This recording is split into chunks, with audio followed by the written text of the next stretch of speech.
Sveikučiai! Šiandien darau šalto rūkymo lašišą kartoniniai dėžėjai. Labai senai norėjau padaryti tokį eksperimentą ir pagaliau prisiruošiau. Paprastai rūkinu šalto rūkymo lašišą ir sūrį savo kamadę, bet šį kartą tiesiog nutariau pabandyti išsirūkinti be kepsninės. Ir taip pat niekad nebandžiau daryti šlapio marinavimo. Tai lašiša turėtų būti kokybiška, tai yra neturi turėti jokio pašalinio kvapo ir tada galima ją rūkinti.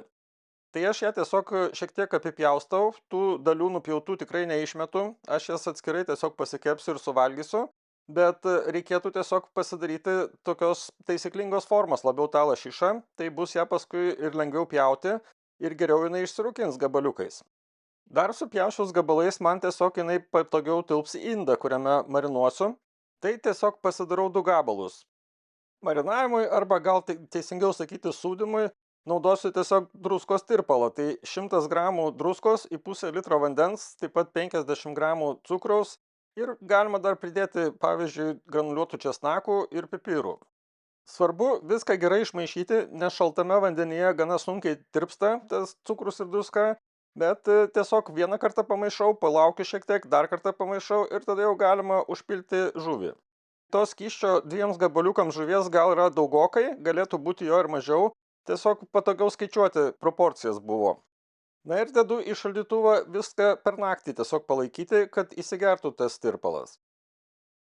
Išimtą žuvį iš tirpalo aš tiesiog nuplaunu po šaltu vandeniu ir gerai nusausinu su popieriniu rankšluosčiu. Dar galima pridėti džiovintų krapų, pavyzdžiui, jeigu patinka skonis.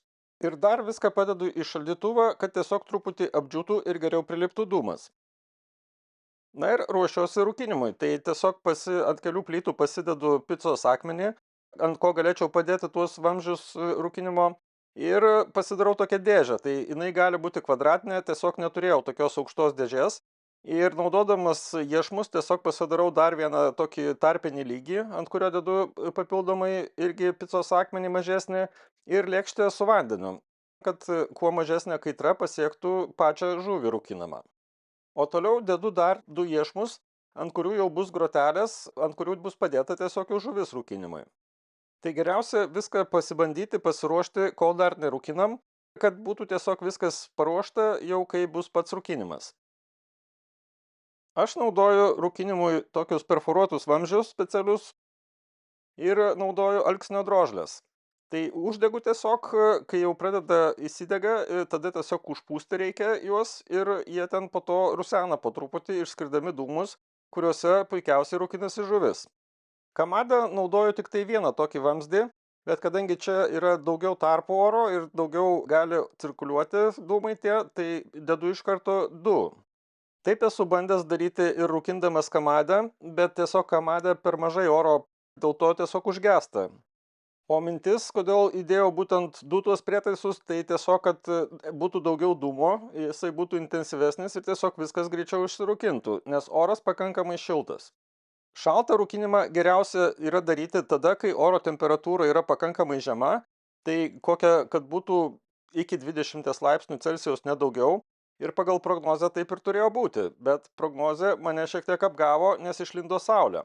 Bet tikiuosi, kad nieko blogo nenutiks, nes gerai viskas pasūdyta yra.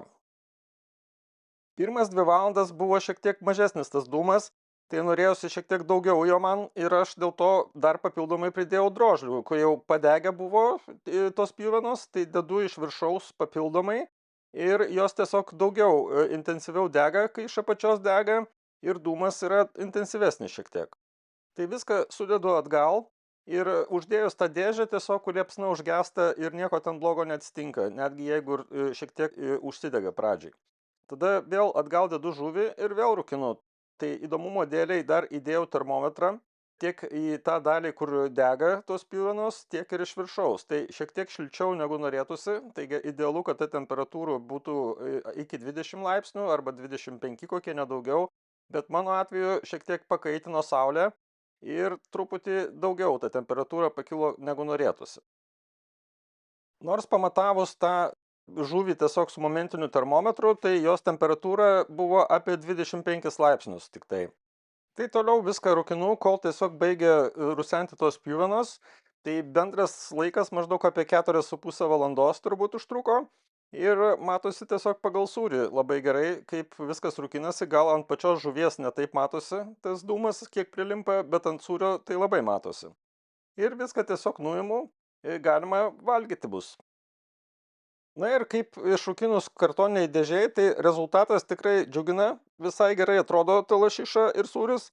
Ir atrodo ir kvepia kaip iš rūkyklos. Na, o kaipgi tas šlapias sūdymas? Tai man jisai patinka tikrai mažiau negu sausas. Žuvis yra prasisūdžiusi gerai, bet tokia tekstūra šiek tiek yra kitokia. Tai man labiau patinka, kai sausai marinuoju, tai tiesiog užberiu druską ir palaikau šiek tiek ilgiau. Tai būna 12-24 valandas turbūt šlapiai marinuojant. O jeigu sausai, tai aš marinuoju būtinai ne mažiau kaip parą, bet geriausias rezultatas, kai būna 48 valandas su druska. Bet skonis yra tikrai geras. Tai jeigu ir neturit kažkokios rūkyklos ar kepsninės, tikrai galit visada išsirūkinti žuvį, kad ir kartoniniai dėžiai. Arba jeigu norit daryti tai dažniau, galima tiesiog pasidaryti medinę dėžę. Skanaus ir iki kito karto.